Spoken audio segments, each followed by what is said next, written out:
And it's always always that's the issue. I mean, it's not saying we don't need it.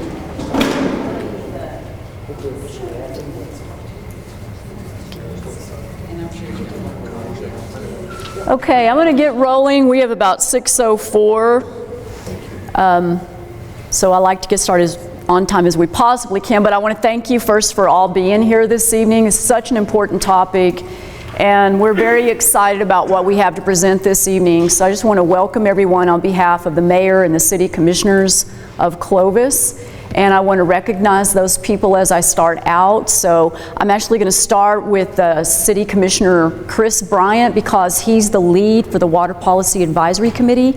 I just want to thank you for your work, Commissioner, and thank you for asking me to lead this great team. I really appreciate it, and it's been quite an experience. I've learned so much. So thank you. I want to recognize the mayor of Clovis, Mayor David Lansford, who I don't know what we would do without, and his leadership. So thank you so much, Mayor, for who you are and what you do, and for your vision, because really your vision for this has been in existence long before I ever even joined the team. And it has given me great motivation, and I've drawn enthusiasm for the project from your knowledge base and what you see in possibility, so thank you. And I want to thank Commissioner Sandra Taylor Sawyer for being here this evening too. Thank you so much for your work and for all that you do.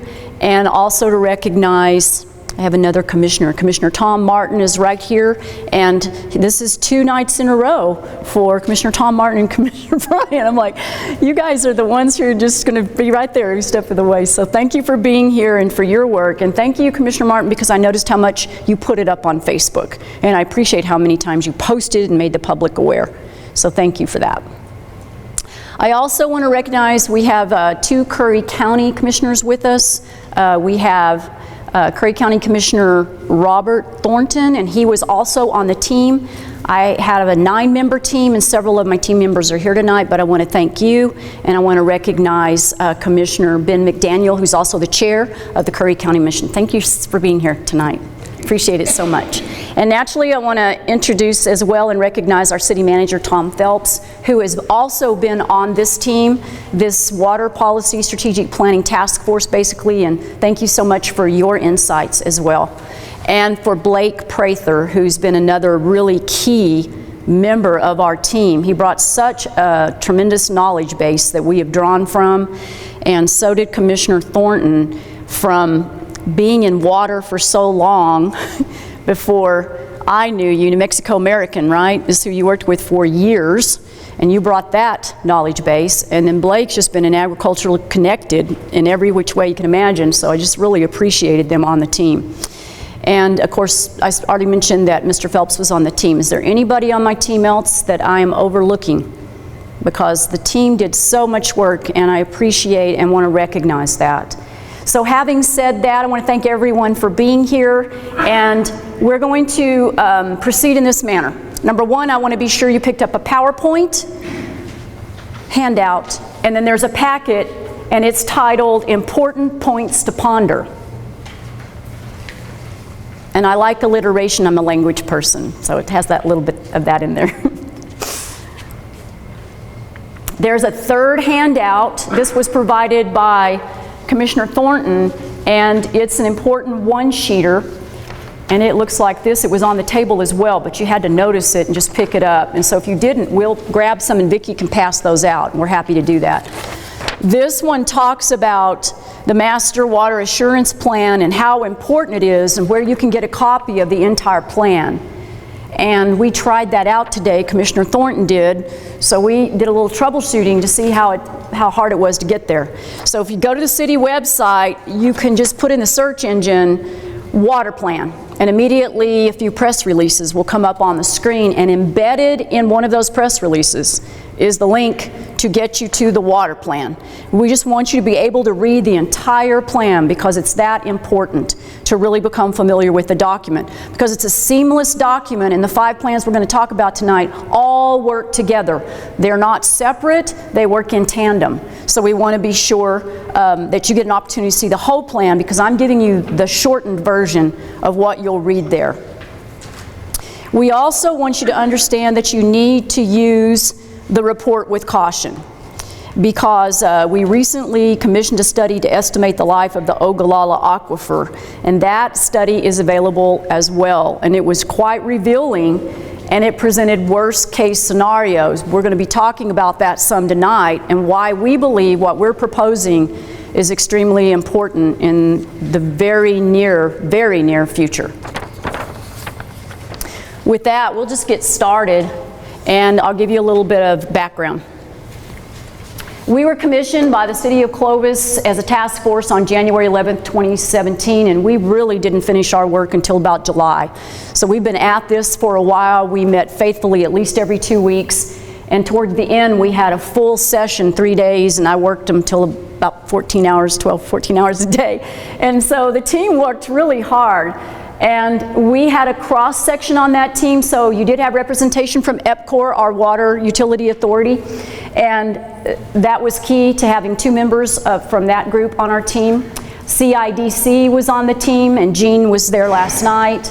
We also had Eastern Plains Council of Government was on the team, so we had a really well-rounded group. And our task that we were asked to do was secure a sustainable water supply for the City of Clovis for at least the next 40 years, while the Ute Water Pipeline project could be completed. So that's what we were tasked to do.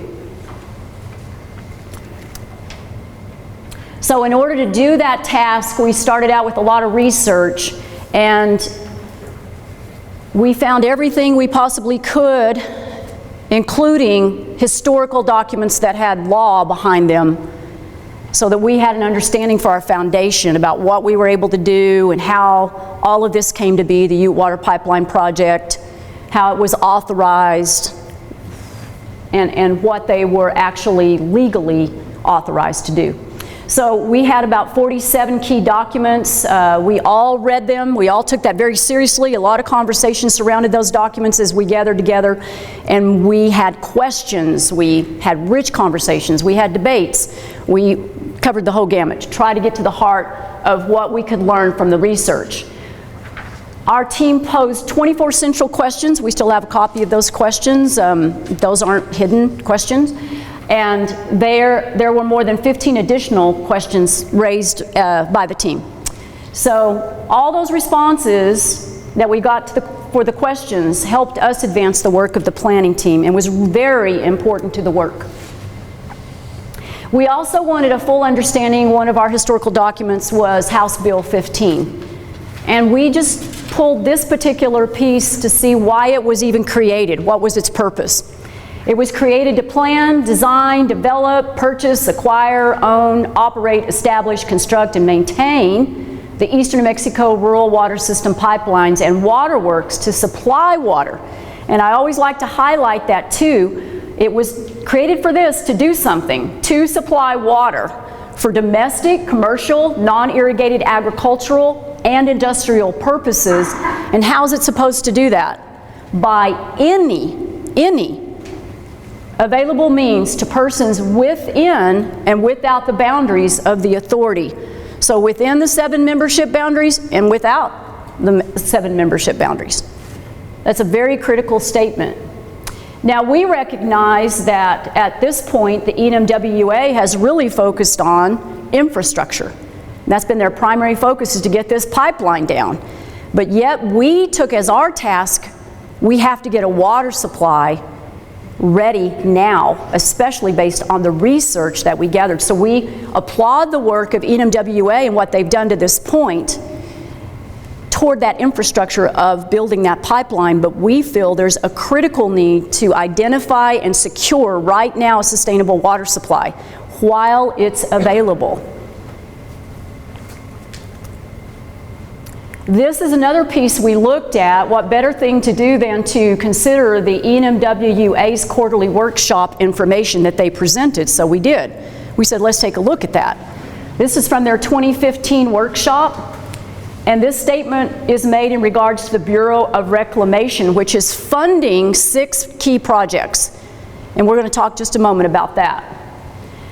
At an annual funding level of approximately $50 million for construction, without additional non-federal funding above the minimum requirements, some progress would be made towards project completion. We're talking about these projects. But some of the currently authorized projects, again, there are 6, would be completed much later, perhaps not until well after 2065. That's really important. That's a ways down the road, and I'm already going to tell you right now, we don't have until 2065 for that to be completed. We just don't. It is estimated that as of 2065, an outstanding balance of approximately 1.8 billion inflated, that's an outstanding balance, would still remain to complete construction of currently authorized projects. And again, there are 6. And on the priority list, we are number 6. And number 1 is not finished. Number 1's about 61% funded. And it's been in place moving along for 35 years. So it has a way to go. And if you start looking at that funding as it's coming in, if you study historically when the funding, how the funding's happening, we're projecting another about 26 years out. If the funding continues at the same level it's been awarded annually. And that's the Garrison Division Unit. And that is in North Dakota. That's the number 1 project. And it gets the priority because of the date it was first initiated, and also, though, because of the Native American population there. That is a key piece in a project being funded. So it again got the number 1 priority. Another piece of data from, again, the quarterly workshop document that we had and studied is this. ENMWUA's own financial impact study over 25 years due to inflation and additional administrative costs showed the following. Now, this is their engineer doing this report. CH2M Hill has been the number 1 engineer for the Eastern New Mexico Water Utility Authority. So every time you see ENMWUA, that's what that stands for. And I'll just keep using the acronym if that's okay. They determined by 2038 there would be a cumulative capital cost of $1.18 billion that would exist and be carried by the following entities. The federal share, of course, is the largest. It's the lion's share. Then the state share, but our local share is $118 million by 2038. But I'm going to tell you again, we do not have until 2038 either.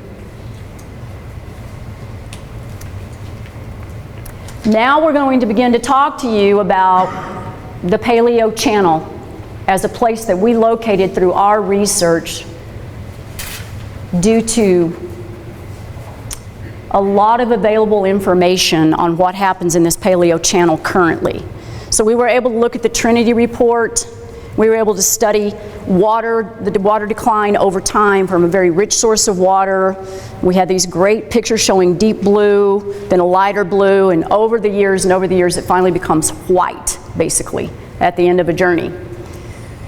Then we looked at the lifetime of the aquifer, and that's going to be the 3rd bullet down, so we're going to talk about that as well. But the Trinity report does show on their map the more denser water is sitting still in the Paleo Channel. We identified 70 wells there, 70 really well producing wells that are using irrigated, still using irrigated for irrigated water purposes. Then we also determined, and we've been all over this place at least twice, Blake, if not 3 times. We have driven, we've walked around, we've gotten out, we've taken a look, we've looked at it aerially, and so what we also know is that there are multiple playa lakes there, and we want to talk about recharging those playas as part of our package. Now, again, all these things are going to work like this in tandem. Every piece is going to work together to try to continue to conserve a sustainable water supply. Secure it and conserve it.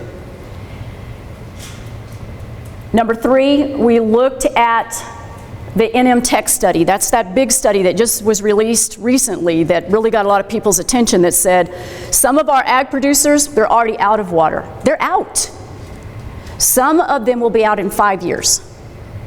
And then some a little bit longer, and for domestic use, if we do not change this picture at all, it could be 10 years to 25 years, depending on where the denser areas of water exist. And that's if we do nothing. So I don't know about you, but for us it was, we can't do nothing. We must do something in order to change this picture with the aquifer. That study, taken with the Trinity report, and really, to be honest with you, taken with a lot of historical research we looked at, this picture was already forming and coming into place for a while. It just became more evident in the last years that we are at a place where we need to turn this thing in the opposite direction. Now, I happen to believe, as I continue to talk about this, that we're resilient people in the Clovis community. We are in Curry County. And so we don't go down without a fight. So we have to jump in and say, how are we going to do that? So the best thing we can do, we believe, is what we're going to propose tonight based on everything we looked at. And so I don't want you to be discouraged as we continue to walk through this. I want you to be encouraged by what we're proposing. I would ask that as I show the slides, action plan by action plan, that you speak to those particular slides at that time. If you have a question, you need clarity on anything, I'm happy to answer that, or Blake or Robert, any of the team, Tom, we're happy to do that. But that you would hold any other questions that aren't related to this just at the end of the presentation, but we will answer every question before we leave here tonight. That's our commitment to you. But we do want to just flow the presentation so that you can see the whole picture. So first again, the Paleo Channel Trinity report helped us. Playa Lakes are there. NM Tech study says good water source. It's close in proximity already to a planned interim pipeline. So that's very promising. And then next, it's close in proximity to City of Clovis water-owned wells that we already own. And then finally, we've mentioned already, but I'll say it again, the area contains over 70 producing wells. Now, in the packet that I asked you to make sure you had, important points to ponder, let me see how deep in. It's next to the last page.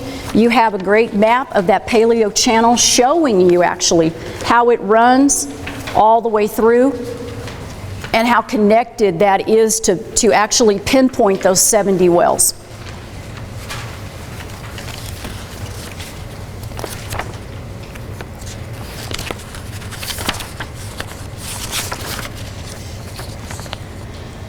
And then right in front of that, we wanted to be sure we did a breakdown for you.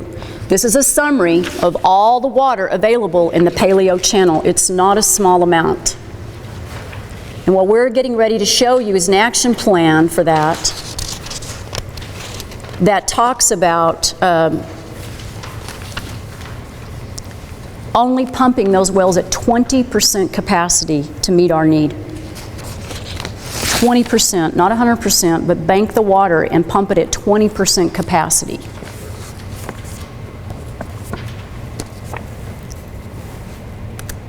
So here is that first plan. And here's what I want to say about plans 1 and 2. This is not the Paleo Channel plan, but this one is critical to that plan. They work together, and we think you can't eliminate any of them. So this one, our priority is the effluent water reuse, which currently, we're using effluent water. And it's made a big difference in the Clovis area. So we included a chart for you again in here so you could see. It's the very second page. Is a listing of all the places that are benefiting from effluent water. And it's no small amount of average daily 1,000 gallons of water. And that has cut down then on groundwater usage. So that's really huge because that's what we're trying to accomplish, is to use less groundwater and more reuse water to sustain our water supply. So what that's done to EPCOR, they've done their own study, is you can see this little line going down, down, down. That's because they're using less, their consumers, we're using less as a big user because we're using reuse. And it's making a difference for how much water they're having to use, but they also did some great conservation efforts, so I have to say kudos to EPCOR for what they've already initiated, because at one point they were almost at 12 million gallons per day, maximum day use, and now in 2015 they were a little above 8.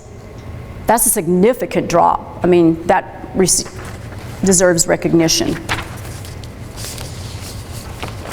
On our reuse water currently, now this is an important result that we've placed here. If the whole entire pipeline were completed, then it would reduce the city of Clovis groundwater usage from the aquifer by 37%. That's not a small amount. And at the same time, and we felt this was really critical to the plan, is it's going to create a revenue stream so we can secure water resources by completing the Clovis Affluent Pipeline. So that revenue stream, we're actually counting on the revenue stream to pay to finish the finished pipeline. Let's use the money that we're actually earning to pay for this pipeline and still have some money left to actually do what we need to in the Paleo Channel eventually. And if it's not going to impact the Paleo Channel, it'll still impact other costs that we're going to propose tonight. But the thing is, it's a revenue stream that's going to be created, so that also makes it a double benefit. We're going to use less groundwater by generating more ability to use more reuse water. We're already doing, I believe, 2.5 million gallons per day. Is that right? Reuse water? Right, but Durwood says he can easily do 4.5 comfortably, and right now we're trying to gain 1.75 million gallons per day from Southwest Cheese. But we're having to work through that, and Tom's been really working effectively with Southwest Cheese for how can we clean out the phosphorus out of the water. What can we do to make that reusable water? But imagine 1.75 million additional gallons per day added to the current 2.5 for what we could do with that water. It's significant. And a lot of people don't know this, but at last night's town hall, we talked a little openly about how pure is that water when it goes through the wastewater treatment plant. 97% pure. And I presented at Rotary Club on Tuesday of last week, and somebody, actually they added some chemicals and tried drinking some of that water. So with some addition, you can actually drink that water. And there are some people, and Robert, I think it was you that shared last night, that are drinking that water. In Cloudcroft, they're doing what they can because they have to have water like that at that pure level. So I just want to say, you know, there are great possibilities with this reuse water, but finishing the pipeline is critical, and it's going to take $11 million to complete it. We had hoped as a city commission that we could actually get that funding, and we certainly applied for it, but it just didn't come. I mean, to the legislative process, we were not able to secure that. As you know, several things did not get funded this last go-round. That doesn't mean we give up. But right now, we're not going to wait on federal and state dollars. We believe we can actually fund that with the reuse water revenue stream. So time is of the essence. You're going to keep hearing me say that tonight. Time is of the essence. Now, this is the most expensive plan we have for sure, because it's about purchasing or leasing primarily water rights in order to get the water banking started in the Paleo Channel. This water banking result is to aggressively pursue water conservation opportunities that grow and maintain the economic base of our community by securing available water resources to meet future water needs. We're again talking 70 wells to do that.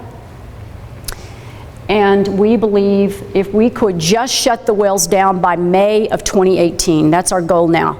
If we can just stop them pumping by May of 2018, we could probably do that at 2.5 million, because you have to provide some type of incentive for some agricultural farmers who've been using that for irrigated water to say, I'm willing to shut that down for now.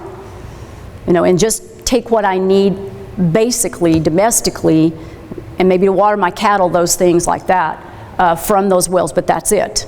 And I'm willing to do that. That's 10 landowners that we've looked at. That would be 10 landowner possibility to happen to own 70 wells that are really critical because of the way they're situated, positioned together. And so we looked and started there. Now, I want to add this to be sure I say this and you walk away with knowing we're not necessarily stopping there. We're just starting with the Paleo Channel, but that doesn't mean we may not want to look for more water supply beyond the Paleo Channel. It was just a starting point for us. It had possibility, it showed real promise when we did our research, and so we really felt that was a beginning point for us. However, what we're proposing tonight with this particular water added to the effluent reuse pipeline, the reuse we can gain, and all the rest of the projects I'm going to show to you, we believe we are securing 60 years of water for this community. You see the cost says 38.1 to 58.1 million, but that's over an expanded period of time, and that's just projected best we could do.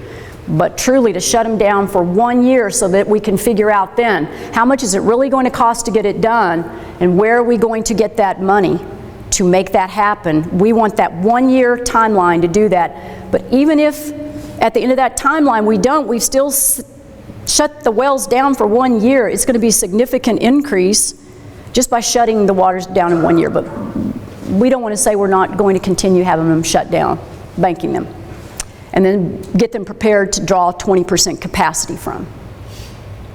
Now, I want to mention a study real quickly while I'm here, because it's really significant study and it's hot off the press, and Blake found this and shared this with me, and I was so excited to get it. But Kansas finds themselves much in the same position we do.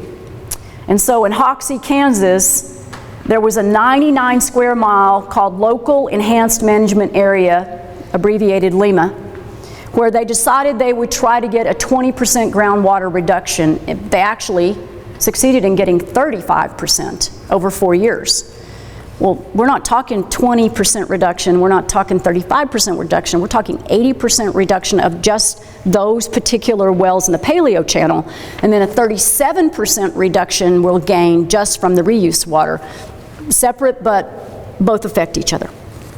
So this is what the preliminary research is showing, which is so exciting to us. Over a 4-year period, they determined that whereas the aquifer was declining in this LEMA, that's 99 square miles, 2 feet annually, it dropped to only 5 inches per year in the decline. That is a significant piece of data. We believe we're already starting to see with the JL wall wells out by Cannon that we're starting to see a benefit in having not, shutting those down as well, not using that water, that there's actually the same kind of increase in the way it's affecting surrounding. You can see other surrounding wells and water increasing, and that's a good sign. So I wanted to share that data because I just thought it's so pertinent to the conversation. And again, this is our largest plan with the Paleo Channel water banking, but we believe it's so significant to the water supply. It is a key player in the water supply picture. I decided, Blake and I decided, we had a conversation about how can we put a little visual up so people can really understand how much we gain. So here's what I want you to know. Here's a great stat. 93% of our water is being used by agriculture. Everybody knows this pretty much. So the big impact is agriculture. We have to impact agricultural water, not the city of Clovis, which is using 7%, although we've been impacting that through conservation efforts. We've been doing that. Some good things have been happening. And the reuse water definitely is a player in that because it's doing likewise in the city of Clovis. But for every 1 year of agricultural water that we save from the Paleo Channel, we get 4 years of city water. So over 10 years, how many years have I gained of city water? 40. 40 years. 40 years in 10 years. So that helped me to really think about how much is equivalent, what's the difference that it really makes, and it's significant for what it does for this water picture.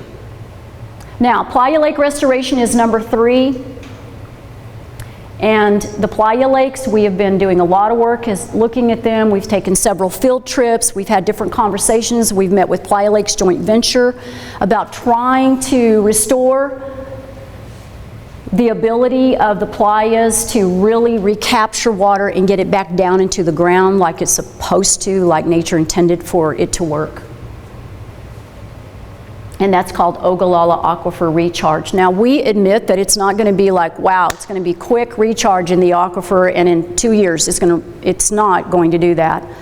all the playas that we could restore. It's going to take time, a long time, but we believe everything we can do to capture water, any water that we can, through an available source that serves a purpose like a playa does, is worth pursuing. And this is not going to be really costly to do it at all, because the main money is sitting in Action Plans 1 and 2, and they provide matching dollars to receive federal grants. The big grant being the NACA grant, which is a $1 million grant that we have accessibility to as we're working toward getting these playas restored. And that would actually fund these restorations as we move forward. We're just projecting a lobbying cost of about $12,000 in order to go and really lobby for those dollars. This is another large plan. It still, again, works in tandem with the other 3 that I've presented. This one is, its result is conserve water for long-term use through conservation easements and sustainable management practices. And the way we're doing that is through these land and water trusts, through easements. And the mayor's done a lot of work in this regard, a lot of conversation with different individuals. Peter Nichols is one of those, attended a lot of events to get this concept, understand this concept. And most recently, we've been working with Ron Troy, who's been really beneficial because they run a land and water trust at the state level. They have one, New Mexico Land and Water Trust, I think is the name. This would allow the city of Clovis to leverage assets and expand water conservation measures to protect water resources. The beauty of it is it incentivizes through tax credits to the landowners. It incentivizes them to stack their benefits in the paleo channel so they could actually also get tax credits. But it wouldn't just be those in the paleo channel. Others could benefit as well that wanted to become a part of this. And that way they could take land and water out of irrigated farming practices. Because we recognize that we're all facing more and more, a greater need to move more toward dry land farming and more away from irrigated farming, but also to rethink what kind of crops we're growing and the technology that's behind actually producing, what was the corn? Just seed technology. Seed technology, thank you. Seed technology, all this great information is out there right now that's really going to benefit an area like Clovis that we just want to look into and see what's possible. We want to just consider possibilities. That's down the line though, this is just the beginning of what we're talking about doing, but we do know that some things have to change as we move forward. But this actually offers some considerable tax credits that would be of benefit to farmers. We project the cost here at $70,500 to establish the land and water trust, the legal costs that it would take to do that, as well as other expenses. And then finally, we still wanted to recognize, even though we don't have the authority as a city over the ENMWA, we are members. We are a member. We have 3 people who currently serve on that team, and so we have a voice on the ENMWA. And yet we can't, in and of ourselves, as one member, direct the ENMWA and tell them what to do. We all work together to represent 7 members on that board. But we do support them as a member of that team and want to try to help lobby for funding to complete the Ute Water Pipeline project. We still believe that's an absolutely critical project. We're not downplaying that project. We just believe it's coming along too slowly at this point for what we know is in the very near future that must be in place. We believe we're the interim response. We're the short-term and interim response, but we also believe that we're that water supply that continually stands ready when the Ute Lake, when the Ute water itself is at too low a level to pump, then we step in and we still have our water source available. That is going to be a critical piece.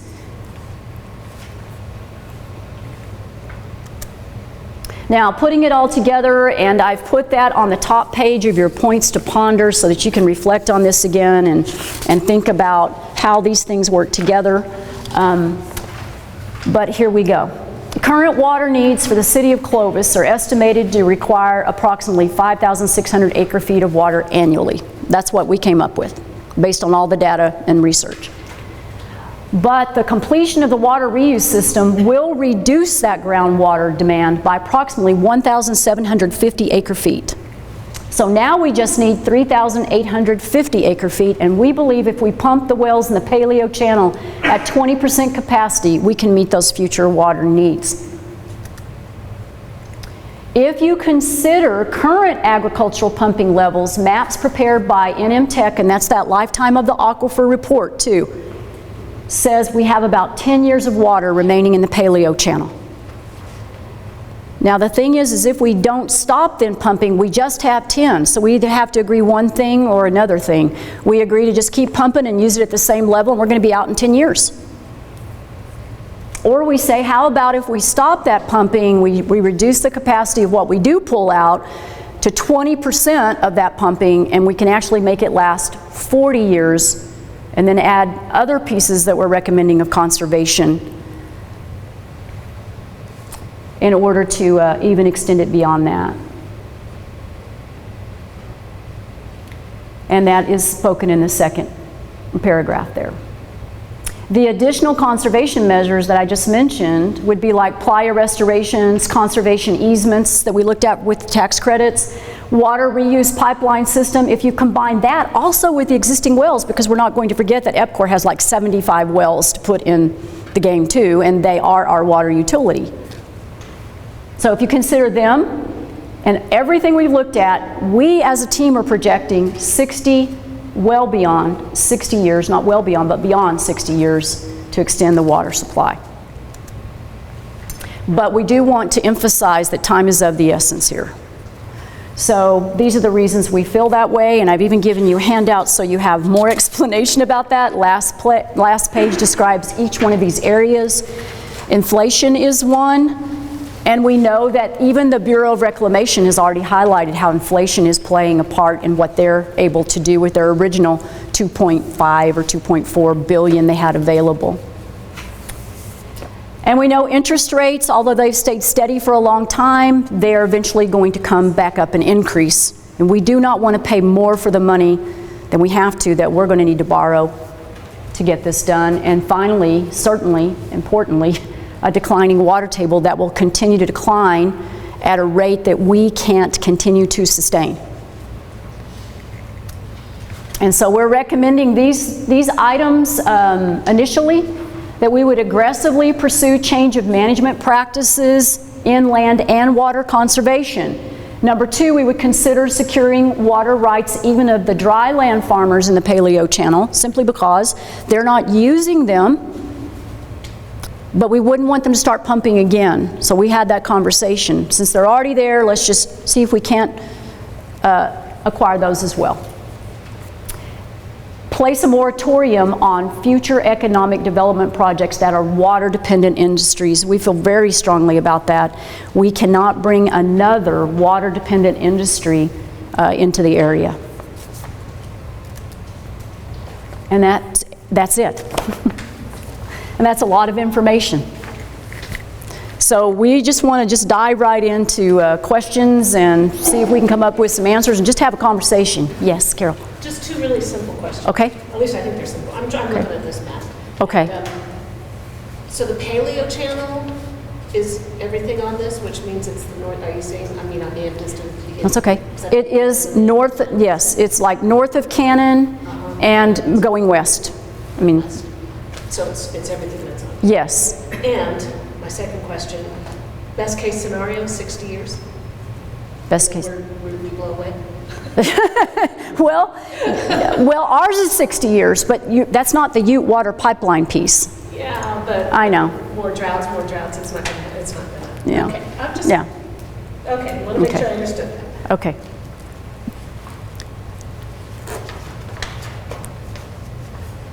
For different fund, you may not have talked about yet, but for different funding options. Yes.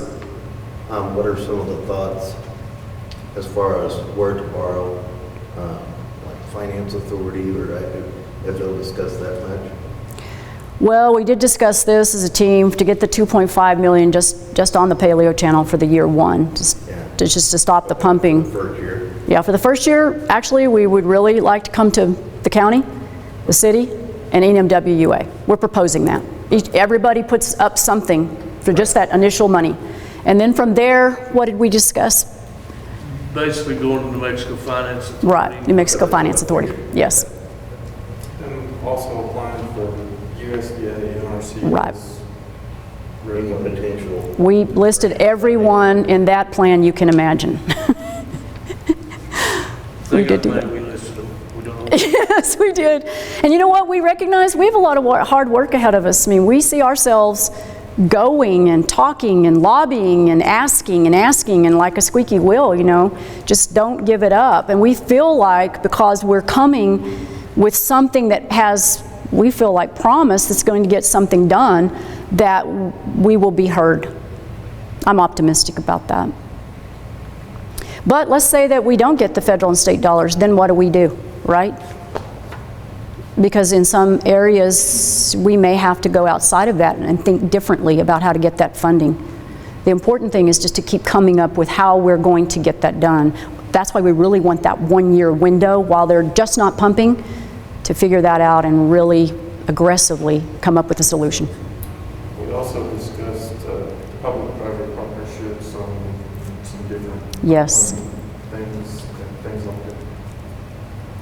One thing that, and the American test of that, is we've heard a lot of when we go to talking about water deals is we've got to put skin in the game in order to get federal and state dollars to come to look at funding some of these projects. And then I think we have to, as a community, demonstrate that we're willing to do something to help ourselves, to get them to come forward and also to help us. Is that? Absolutely. Yeah, we've got to have skin in the game. I wanted to mention you said the effluent reuse, which was action plan number 1. Yes, sir. And the revenue from that. Right. Selling that effluent water, like to the schools. Right. And to other industries, for example. At the end, you said that, you know, no water demanding industries, but if we had an industry that needed effluent water, it would be an opportunity to sell that water and have that revenue to fund our conservation programs for fresh water. True. I mean, so I would say that, you know, any water industry, water using industry is not going to be excluded.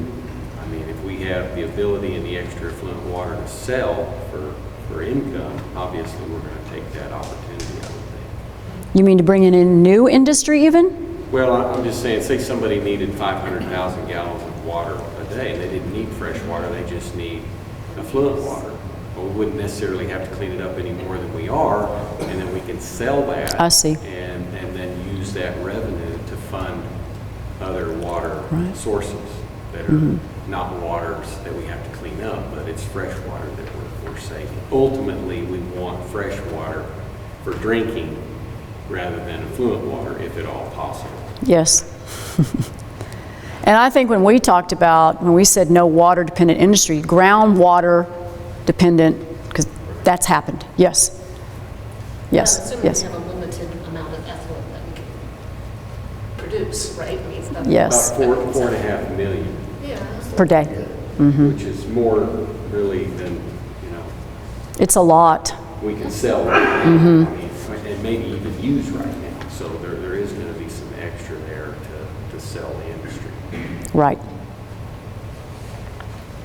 One thing about that, with the component of Southwest Cheese being able to bring their water back in and put it into the reuse system, then by using that water also in the reuse system, it exceeds the demand that you have for the parks, the schools, the golf course, all of those things. You actually will have a positive on that. You'll have more available than you actually have a place to put it. And one other thing that we talked about, part of the paleo stuff is using the U pipeline that they're fixing to start going out for bids for in the next 3 to 4 months. They're supposed to do an interim project that will come in and be right there north of Canton.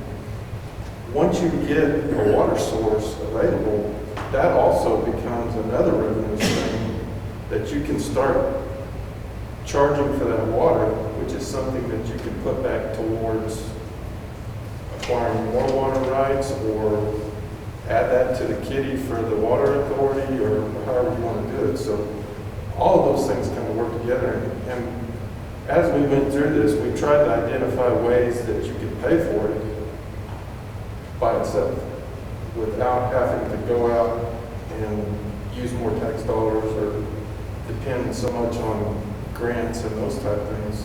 Try to find ways that we could turn around and pay for the things that we're suggesting.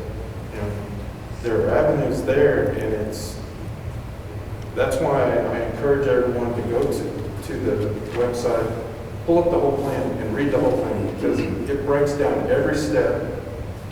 It also shows the costs for every step, the benefits that go along with it, and it just shows you the whole picture instead of what you can get through a Right. 30-minute presentation. Right, it does do that. Or that you read the whole thing. I agree with you completely. It's very comprehensive, the whole plan is, and we're very careful to put cost on every step we recommended. We want to be sure we gave breakdown cost and benefits, so we gave a more transparent understanding.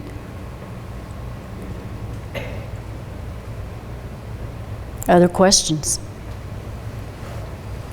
I might Yes, sir. mention the conservation easement. Yes. Okay, New Mexico has a law that obviously addresses conservation easements, and I believe it's with tax deductions in New Mexico. Conservation easements handled by the federal government is through a tax credit, and you can use both the state deduction and the federal tax credit in one transaction. And so that's a real benefit Yes. to New Mexico, because it's an additional benefit. Mm-hmm. That's a great point.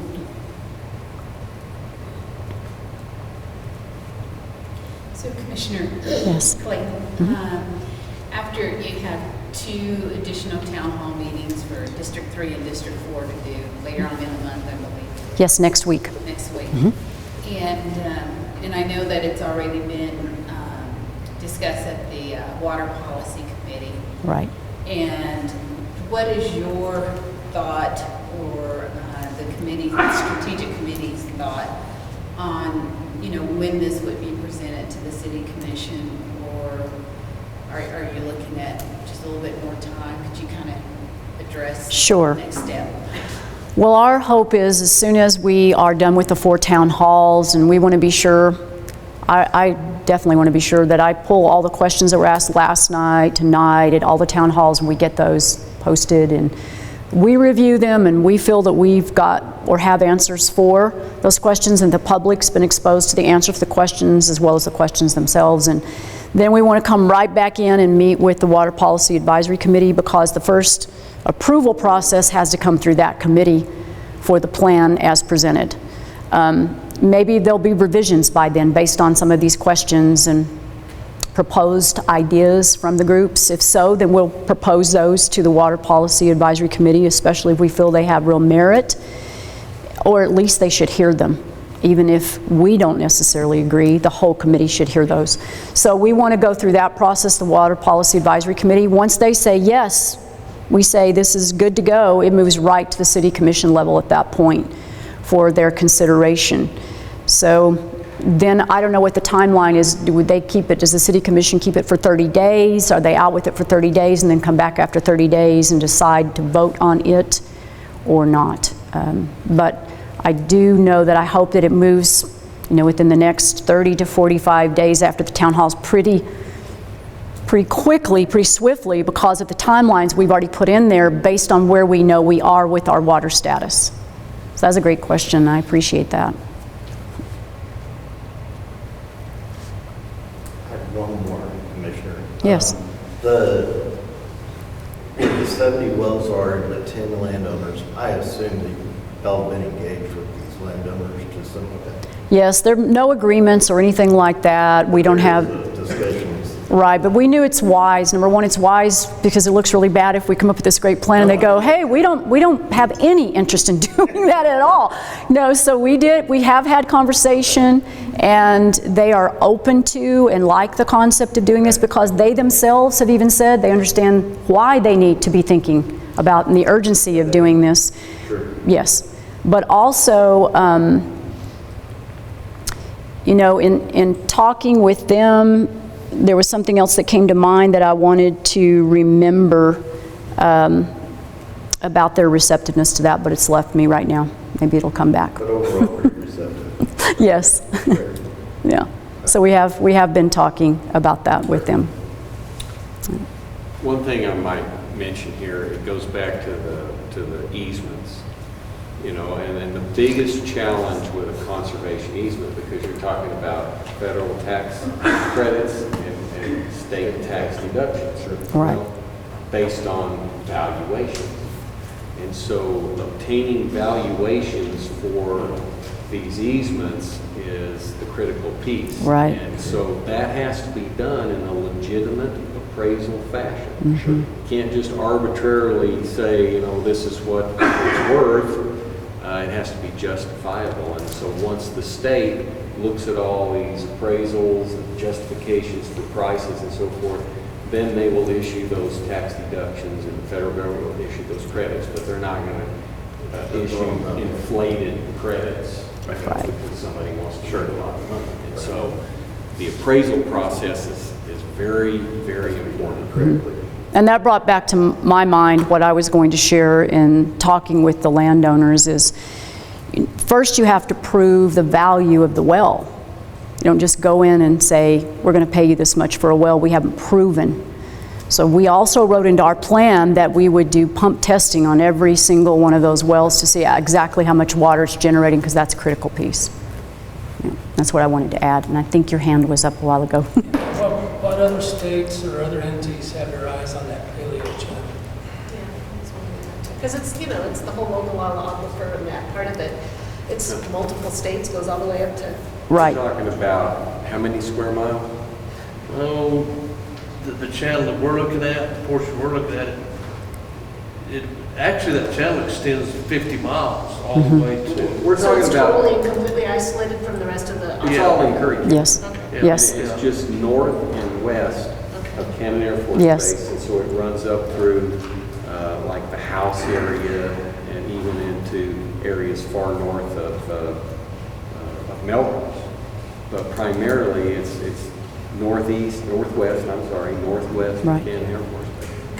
So totally disconnected from the rest of the. Which made it, again, such a great location. It's just a deeper pool. Yes, it is. It has it right. Mm-hmm.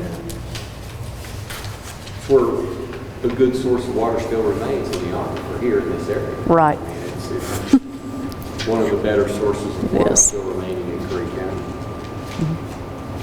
On the map, there's about 15 square miles. It's colored out.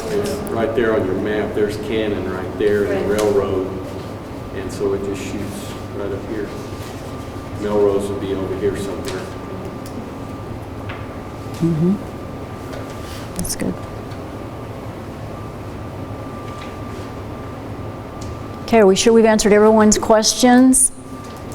I don't want to leave one untouched. Okay, if there was a burning question but you didn't want to ask it in front of someone, perhaps just please let me know and I'm happy to get you an answer on anything. Or if you leave here tonight, you go, I wish I'd asked that question. Something else comes to mind, please, any one of us, you can contact me, you can contact Blake, Robert. We're happy to help you any way we can with what we know, and we spent some time with it. Blake, you spent a long time thinking about this, and so has Robert, long before we arrived at this point, and so has the You mayor. might mention what the state engineer's advice was to us at the summit that was held a little over a year ago. You know, he basically said, you folks here in Curry County need to look at every possible He did. source of conserving water and finding water and reserving water. that you can come up with. And I think this plan does that. It's tried to address every source of conservation and every source of supply for our future. And I think it's well over 60 years. And no telling what kind of technology is going to be developed in that 60-year period. And we're even talking, it's not even part of the plan, about harvesting water out of Playa Lakes. I mean, if you have a monster storm and all this water is dumped into these Playa Lakes around here, which are natural retention areas, then can you extract the water out of those and bank it somewhere and maybe even clean it up and re-inject it into the aquifer? There's some people that think that you can create sustainability just by re-injecting cleaned up stormwater. So no telling what will happen in 60 years, but we've got to act now. We do have to act now. I can't emphasize that enough, so thank you for saying that again. We do need to act now. Yes. But you might just mention that you've got 2 more town hall meetings next week as well. Yes, we do have 2 more town hall meetings next week, Tuesday and Wednesday evening, and one is at Kingswood, I believe. That's the first one. On the, I'm not remembering the date. I'll have to pull my phone out. 17th.